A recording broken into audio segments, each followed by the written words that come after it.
Junior ఎన్టీఆర్కి time కలిసి రాలేదా, కావాలని కుట్ర జరుగుతోందా? ఎందుకు ఈ మాట అనాల్సి వస్తుందంటే, దేవరా సినిమాకు ఓ పక్కన టిక్కెట్లు పెంచుకోవడానికి పర్మిషన్ ఇచ్చారు, కానీ 6 షోలు ఒక్క రోజుకే అనుమతి ఇచ్చారు, 5 షోలు 10 రోజులకే అనుమతి ఇచ్చారు.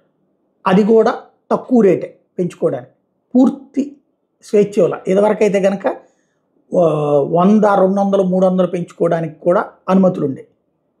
అది ఒక ఆస్పెక్ట్. సరే, అది కొత్తగా చట్టాలు తెచ్చారు కాబట్టి జగన్ కేసీఆర్ తెచ్చిన చట్టాలనే వీళ్ళు అమలు చేస్తున్నారు అనుకున్నాం. గుడ్. What next? ఏదైతే ఇక్కడ ప్రధానమైనటువంటి అంశము, ఆయనకి సంబంధించినటువంటి ప్రీ రిలీజ్ ఫంక్షన్ అనుమతి ఇవ్వలేదు తెలంగాణ ప్రభుత్వం. ఆంధ్రప్రదేశ్లోనూ లేదు, అడగలేదు అనుకుంటే ఇక్కడ. అలాగే దాంతో హోటల్లో పెట్టి అది కాస్త గొడవయ్యి క్యాన్సిల్ చేసుకున్నారు. ఇక్కడ ప్రకాశం జిల్లాలో కొండపి దగ్గర ఎక్కడో పెట్టబోతున్నారు, సక్సెస్ మీట్ అని ప్రకటించారు.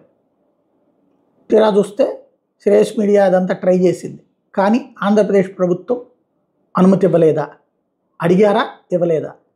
చివరికి ఒక చిన్న హాల్లో ఉట్టి వాళ్ళతో కూర్చుని మీటింగ్ పెట్టుకోవాల్సి వచ్చింది. డిస్ట్రిబ్యూటర్లు, స్టాఫ్ వాళ్ళతో సక్సెస్ మీట్ని. ఈ మొక్క స్వయంగా జూనియర్ ఎన్టీఆర్ ఏమని ప్రకటిస్తున్నారు? దసరా నవరాత్రుల కారణంగా పర్మిషన్ ఇవ్వకపోవడం వల్ల. దసరా నవరాత్రులు గుడి దగ్గర ఉంటాయి, దుర్గుడి దగ్గరనో లేకపోతే ఎక్కడో.